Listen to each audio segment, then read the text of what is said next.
Alors, comment intégrer les principes de la République dans la commande publique? Pourquoi est-ce qu'on se pose cette question déjà? Eh bien, parce que nous avons effectivement une nouveauté législative, alors qui n'est peut-être plus si nouvelle que ça, mais qui est peut-être passée un petit peu inaperçue en 2022. Donc, la loi impose aujourd'hui l'intégration de ces principes dans la commande publique. On verra donc, au-delà de l'existence de cette obligation, qu'il s'agit là d'un nouvel objectif qu'on peut qualifier d'objectif transversal de la commande publique, et ce sera l'occasion aussi de se rappeler quels sont ces autres objectifs transversaux, ce qui peut ouvrir d'ailleurs tout un débat auquel je vous invite à participer si vous avez des observations ou des interrogations. Et on verra enfin, en quelques mots, comment concrètement traduire ces obligations et comment concrètement cela impacte à la fois les acheteurs et les opérateurs économiques. Donc, pour commencer, peut-être un petit retour dans le cadre général sur la question des objectifs transversaux. L'article L3-1 du Code de la commande publique inscrit aujourd'hui cette notion d'objectifs transversaux. Alors, ils ne sont pas qualifiés comme tels par le Code, mais la doctrine les qualifie ainsi. En précisant que la commande publique participe à l'atteinte des objectifs de développement durable dans leur dimension économique, sociale et environnementale, dans des conditions définies par le présent code. Donc, on a une inscription donc, ici vraiment de questions objectifs développement durable. On a d'autres textes qui affirment des objectifs dits transversaux. On les retrouve aussi notamment à la directive, au sein de la directive 2014-24/UE, qui est donc transposée dans le droit interne au sein du Code de la commande publique, qui voit ces objectifs de manière un tout petit peu plus élargie, puisque la directive mentionne pas uniquement les objectifs de développement durable, mais aussi une notion d'une croissance intelligente, durable, inclusive. La directive mentionne aussi les objectifs d'amélioration de l'efficacité et de la qualité des services publics, tout en permettant de faire face aux grands enjeux de société, et donc notamment qui sont visés en tant qu'objectifs sociétaux communs.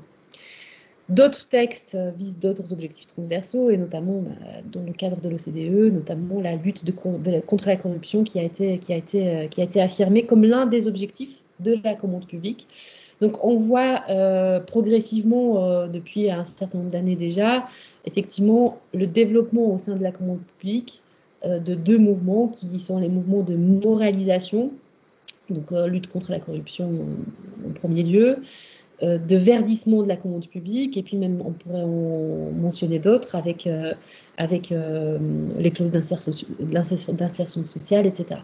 Donc on voit que la commande publique est utilisée par le législateur comme outil, en fait, pour véhiculer d'autres choses, pas uniquement l'achat et les conditions dont cet achat public doit être réalisé, mais aussi d'autres choses, d'autres objectifs, parmi lesquels aujourd'hui on peut effectivement inscrire, en complément à ce qu'on vient de voir, cet objectif de garantir le respect des principes de la République. Cette nouvelle obligation est issue de la loi numéro 2021-1109 du 24 août 2021. Donc, comme je vous disais tout à l'heure, c'est une nouveauté. Bon, tout est relatif dans les temps juridiques. La nouveauté, elle passe assez rapidement, mais on est quand même dans un dispositif qui n'est pas très ancien. Donc, dans cette loi, on retrouve quatre grandes idées. La première étant d'assurer l'égalité des usagers devant les services publics et veiller au respect des principes de laïcité et de neutralité du service public. Le second axe, le second objectif, c'est celui qui impose plus concrètement de prendre les mesures nécessaires pour atteindre cette égalité des usagers et le respect des principes de laïcité et de neutralité. Donc, prendre les mesures nécessaires, ça consiste en la vérification d'absence des manifestations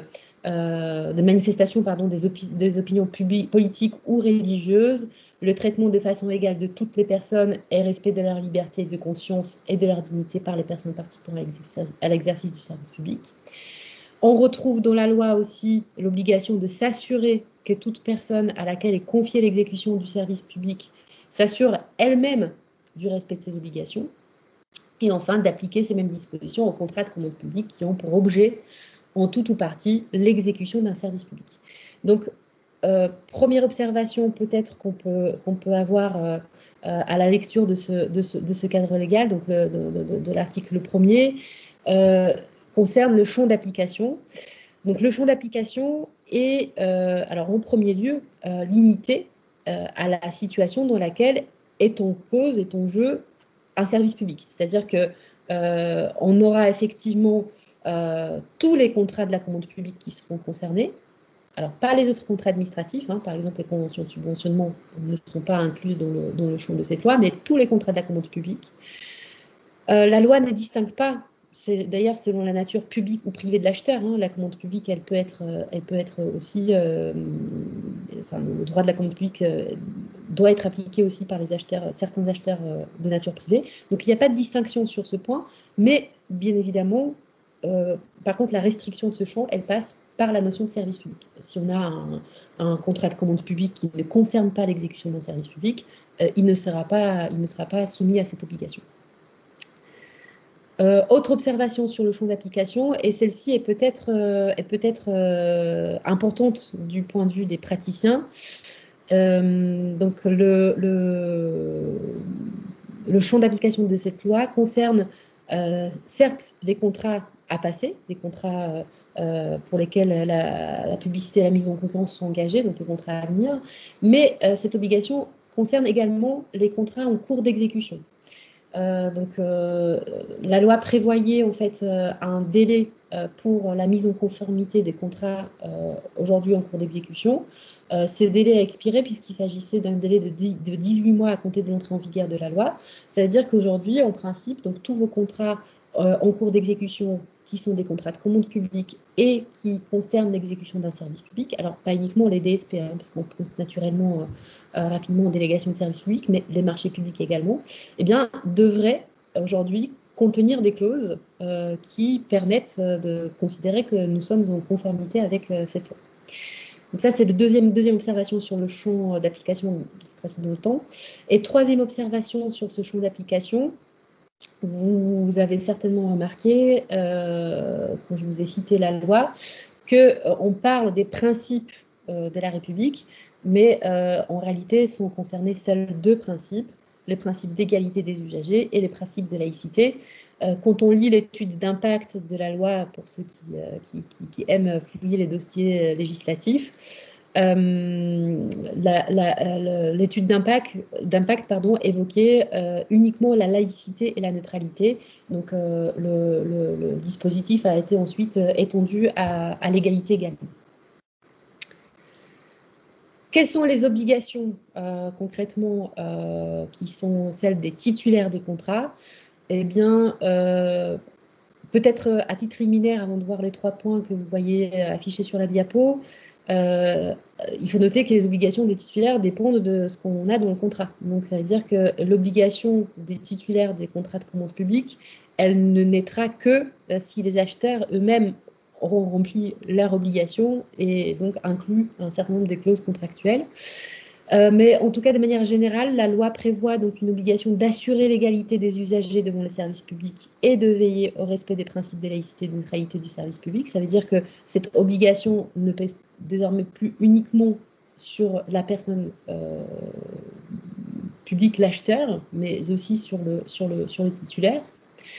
En deuxième lieu, la loi oblige les titulaires à prendre les mesures nécessaires à cet effet. Donc il y a une obligation qui n'est pas qu'une obligation, on va dire, un engagement de principe, mais il y a une vraie obligation de mettre en œuvre les moyens, donc prendre les mesures nécessaires pour que notamment donc, les salariés du titulaire de l'opérateur économique titulaire du contrat, soit les salariés, soit d'autres personnes, et y compris d'ailleurs des sous-traitants, s'abstiennent de manifester leurs opinions politiques ou religieuses et traitent de façon égale toutes les personnes et respectent leur liberté de conscience et leur dignité. Et donc, obligation qui est étendue aux salariés du titulaire, mais également aux salariés de ces éventuels sous-traitants ou sous-concessionnaires qui feraient intervenir dans ce cadre. L'obligation des acheteurs, cette fois-ci, donc c'est celle qui est visée en premier lieu, c'est de rappeler contractuellement ces obligations, donc celle qu'on vient de voir. Donc ça veut dire que ça implique effectivement d'inclure une clause contractuelle spécifiquement dédiée à cet effet. Et c'est là que les choses nécessitent peut-être un peu plus de réflexion et d'ingénierie contractuelle, de préciser les modalités de contrôle et de sanction du co-contractant lorsque celui-ci n'a pas pris les mesures adaptées pour les mettre en œuvre et faire cesser les manquements constatés. Donc sur ce point, je pense que c'est celui qui, moi personnellement, retient particulièrement mon attention. J'ai pu observer dans les contrats que j'ai vu passer depuis l'entrée en vigueur de ces dispositions, effectivement, un certain nombre de clauses un peu type qui remplissent, on va dire, la première partie de cette obligation des acheteurs, et donc qui consiste en un rappel de la loi. Donc très souvent, ça ne va pas bien plus loin qu'un copier-coller du dispositif législatif. Mais voilà, assez peu encore des contrats dans lesquels on verrait des choses plus poussées sur la précision concernant les modalités de contrôle et de sanctions.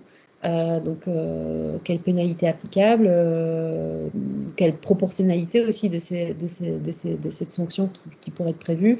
C'est là où on a effectivement un questionnement important, en sachant que je pense que la réponse ne peut pas être la même pour chaque contrat, pour chaque type de contrat, et une graduation est nécessaire en fonction finalement du lien avec les services publics et donc de l'importance que le respect de ces principes peut revêtir dans le cadre de l'exécution du contrat concerné. Alors juste pour précision, on n'a à ce jour aucun élément, aucun retour de jurisprudence, parce que c'est toujours la question qui vient à un moment donné, et qu'ont dit le juge, et notamment sur les conséquences de non-respect de ces obligations. C'est souvent la réflexion qu'on a, c'est quid si on ne respecte pas et quelles conséquences. Je fais encore hier pour être vraiment à jour une recherche de jurisprudence, et y compris dans les jurisprudences accessibles des tribunaux administratifs, et j'ai pas d'illustration pour l'instant d'éventuelles conséquences, donc je pense que ça reste quand même, en tout cas aujourd'hui, une obligation qui a assez peu de conséquences. Enfin, je ne pense pas, en tout cas, à ce jour, qu'un juge puisse annuler un contrat pour motif de non-respect de ses obligations. Donc voilà quelques réflexions que je souhaitais partager avec vous sur ce sujet. Merci de vous être connectés pour suivre ce petit webinaire. Merci, au revoir.